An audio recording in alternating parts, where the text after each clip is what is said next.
ಇದಕ್ಕೆ ಬೇಕಾ ರಾಜನ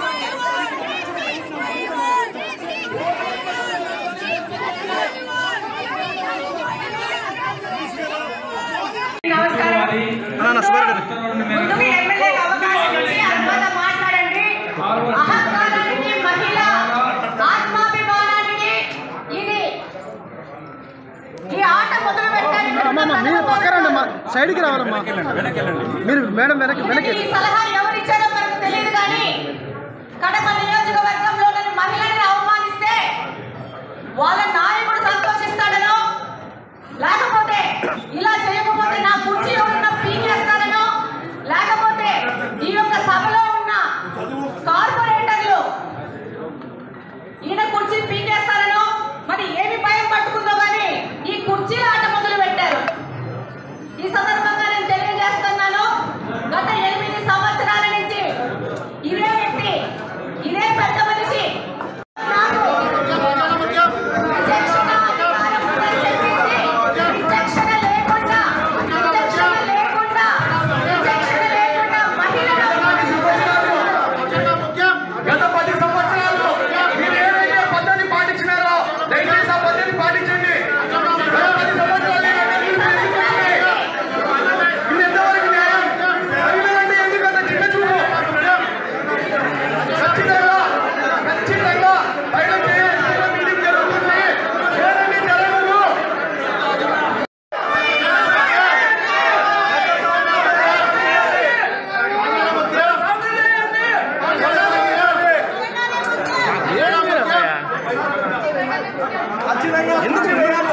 నువ్వు కొత్త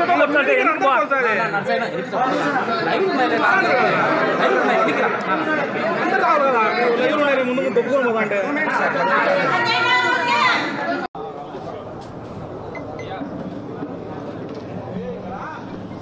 బాగుంటుంది. రెడీనా?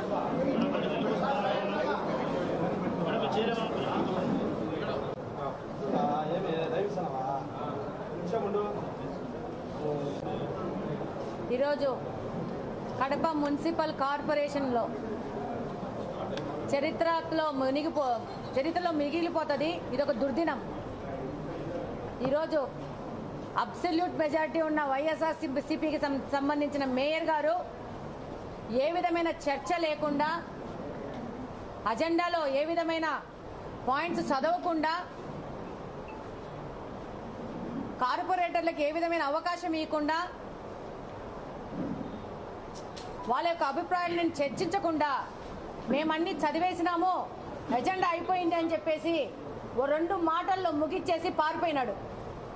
ఈ భాగ్యానికి ఇంత డబ్బు ఖర్చు పెట్టి ఈ మీటింగ్ పెట్టి ఇంతమంది భాగస్వామ్యంతో ఇంతమందిని ఇబ్బంది పెట్టి చేయడం కంటే ఆయన ఇంట్లో లుంగి కట్టుకొని ఆయన బెడ్రూమ్లో అయిపోయింది, ఎజెండా పాస్ అయిపోయిందని చెప్పుకుంటే బ్రహ్మాండంగా ఉంటుంది. కనీసం ప్రజాధనమన్నా మనము దుర్వినియోగం కాకుండా కాపాడుకున్నట్టు అవుద్ది. అసలు ఆయన ప్రజాస్వామ్యంలో బతుకుతున్నాను, ప్రజాసేవకై వచ్చాను, ప్రజల కోసం పని చేయాలా అనే ఆలోచన లేకుండా ఒక నియంతలాగా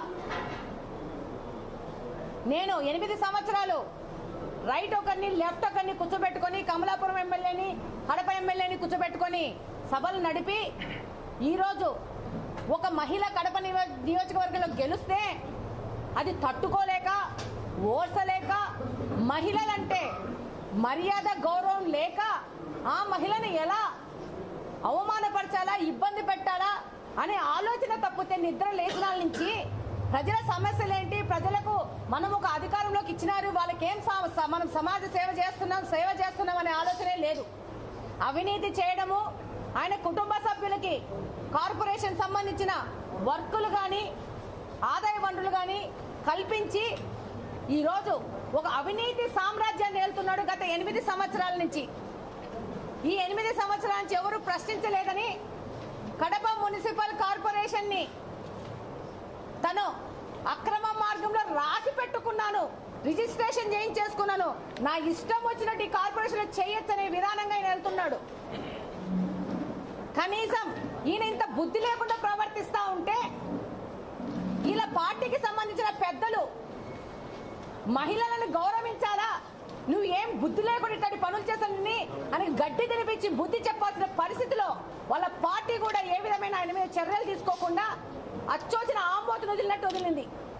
ఈరోజు మహిళల మీద దాడి చేస్తూ అదే మహిళల్ని సపోర్టు తీసుకొని వాళ్ళకి ఏమేమి లాభాపేక్షలు చెప్పినాడో మనకు తెలియదు. వాళ్ళకే మెజారిటీ ఉంది, వాళ్ళే ఎక్కి మాకు ప్రొటెక్షన్ కావాలని అనడము, వాళ్ళే నినాదాలు చేయడము, వాళ్ళే పోడియం ఎక్కడము, వాళ్ళే రచ్చ చేయడము.